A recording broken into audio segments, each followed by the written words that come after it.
National ഹൈവേയിൽ കേരളത്തിന് എന്ത് കാര്യം? നാഷണൽ ഹൈവേയിൽ കേരളത്തിന് കാര്യമുണ്ട്.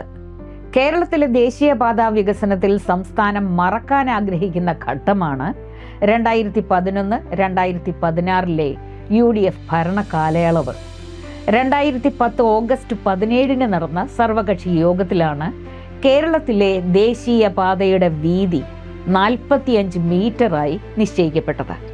പക്ഷേ 2011 അധികാരത്തിൽ വന്ന UDF സർക്കാരിന് കേരളത്തിലെ ദേശീയപാതാ വികസനത്തിനാവശ്യമായ ഭൂമി ഏറ്റെടുത്ത് നൽകാൻ കഴിഞ്ഞില്ല. കേരളത്തിലെ ദേശീയപാതാ വികസനവുമായി ബന്ധപ്പെട്ട കാര്യങ്ങൾ നിർത്തിവെക്കേണ്ടി വരുമെന്ന് 2013 മാർച്ച് മാസത്തിൽ national highway authority of India chairman RP Singh കത്തിലൂടെ അന്നത്തെ മുഖ്യമന്ത്രിയെ ഓർമ്മിപ്പിച്ചു. ദേശീയപാത അതോറിറ്റി നയം വ്യക്തമാക്കിയിട്ടും UDF സർക്കാർ ഉണർന്ന് പ്രവർത്തിക്കാൻ തയ്യാറായില്ല. ഒടുവിൽ 2014 ദേശീയപാത അതോറിറ്റി ഓഫീസ് അടച്ചുപൂട്ടി കേരളം വിട്ടു. 2016 LDF സർക്കാർ അധികാരത്തിൽ വന്നപ്പോഴാണ് കേരളത്തിൻ്റെ ദേശീയപാത വികസന സ്വപ്നങ്ങൾക്ക് വീണ്ടും ചിറകുമുളച്ചത്. അധികാരമേറ്റ് 2 ആഴ്ചയ്ക്കകം ദേശീയപാത വികസന വിഷയത്തിൽ മുഖ്യമന്ത്രി ശ്രീ പിണറായി വിജയന്റെ നേതൃത്വത്തിൽ ഉന്നതതല യോഗം ചേർന്നു. ഭൂമി ഏറ്റെടുക്കുന്ന വിഷയത്തിൽ പ്രാദേശികമായ എതിർപ്പുണ്ടായ ഇടങ്ങളിൽ ജനങ്ങളെ വിശ്വാസത്തിലെടുത്ത് പ്രശ്നം പരിഹരിക്കാൻ സർക്കാർ മുന്നിട്ടിറങ്ങി. ഭൂമി ഏറ്റെടുക്കൽ മുടക്കാൻ UDFും BJPയും ശ്രമിച്ചു. ഒരുപാട് സമര കോലാഹലങ്ങൾക്കാണ് അന്ന് കേരളം സാക്ഷ്യം വഹിച്ചത്. കേരളത്തിൻ്റെ വികസനത്തിനെതിരെ BJPയും കോൺഗ്രസും ഒരേ മനസ്സോടെ ഐക്യപ്പെട്ടു. നഷ്ടപരിഹാരം കിട്ടില്ലെന്ന് ജനങ്ങൾക്കിടയിൽ തെറ്റിദ്ധാരണ പരത്തി മണ്ണ് പൊതിഞ്ഞ് കീഴാറ്റൂരിൽ കൊണ്ടുവന്ന് CPIMനെ കുഴിച്ചു മൂടാൻ നോക്കിയത് ബംഗാളിൽ നിന്നുള്ള ഒരു കേന്ദ്രമന്ത്രിയായിരുന്നു. ഭൂമി ഏറ്റെടുക്കൽ നിർത്തിവെക്കണം എന്നാവശ്യപ്പെട്ട് 2018 സെപ്റ്റംബർ 14 അന്നത്തെ BJP സംസ്ഥാന പ്രസിഡന്റ് കേന്ദ്ര ഹൈവേ മന്ത്രി ശ്രീ നിതിൻ ഗഡ്കരിക്ക് കത്തെഴുതി. തുടർന്ന് കാസർഗോഡ് ഒഴികെയുള്ള ജില്ലകളെ കേന്ദ്ര സർക്കാർ ദേശീയപാത വികസനത്തിൻ്റെ 1ാം മുൻഗണനാ പട്ടികയിൽ നിന്നും മാറ്റി.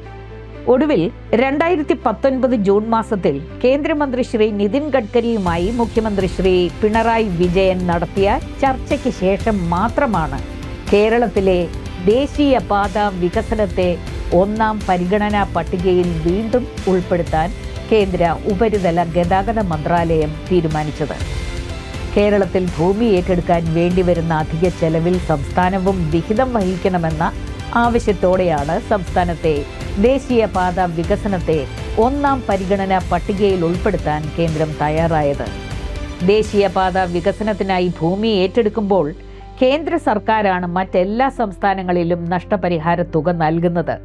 എന്നാൽ കേരളത്തിലെ ഉയർന്ന ഭൂമി വില ചൂണ്ടിക്കാട്ടി കേന്ദ്ര സർക്കാർ അതിൽ നിന്നും പിന്മാറുന്ന നില വന്നത് മുൻ UDF സർക്കാർ കാട്ടിയ അലംഭാവം കൊണ്ടുകൂടിയായിരുന്നു. ദേശീയപാതയ്ക്കായി കിഫ്ബി നൽകിയ തുകയ്ക്ക് തത്തുല്യമായ തുക കേരളത്തിന് അനുവദനീയമായ വായ്പാ തുകയിൽ നിന്നും വീണ്ടും വെട്ടിക്കുറയ്ക്കുന്ന നിലയുണ്ടായി. അതായത് 5580 കോടി രൂപ ഈ ഇനത്തിൽ കേരളത്തിന് വീണ്ടും നഷ്ടമായി. അങ്ങനെ ആകെ 12,000 കോടിയോളം രൂപയാണ് ദേശീയപാത വികസനത്തിന് കേരളത്തിന് വഹിക്കേണ്ടി വന്നത്. ദേശീയപാത നിർമ്മാണ പ്രവൃത്തി വിലയിരുത്തുന്നതിനും ദേശീയപാത അതോറിറ്റിയുമായി ചേർന്ന് പ്രവൃത്തി സമയബന്ധിതമായി പൂർത്തിയാക്കുന്നതിനും മിഷൻ 2025 പദ്ധതി ആവിഷ്കരിച്ചാണ് പൊതുമരാമത്ത് വകുപ്പ് മുന്നോട്ട് പോകുന്നത്. വകുപ്പ് മന്ത്രി നിശ്ചിത ഇടവേളകളിൽ പ്രവൃത്തിയിടങ്ങളിൽ നേരിട്ടെത്തി പദ്ധതി വിലയിരുത്തുകയും അവലോകന യോഗങ്ങൾ ചേരുകയും ചെയ്യുന്നുണ്ട്.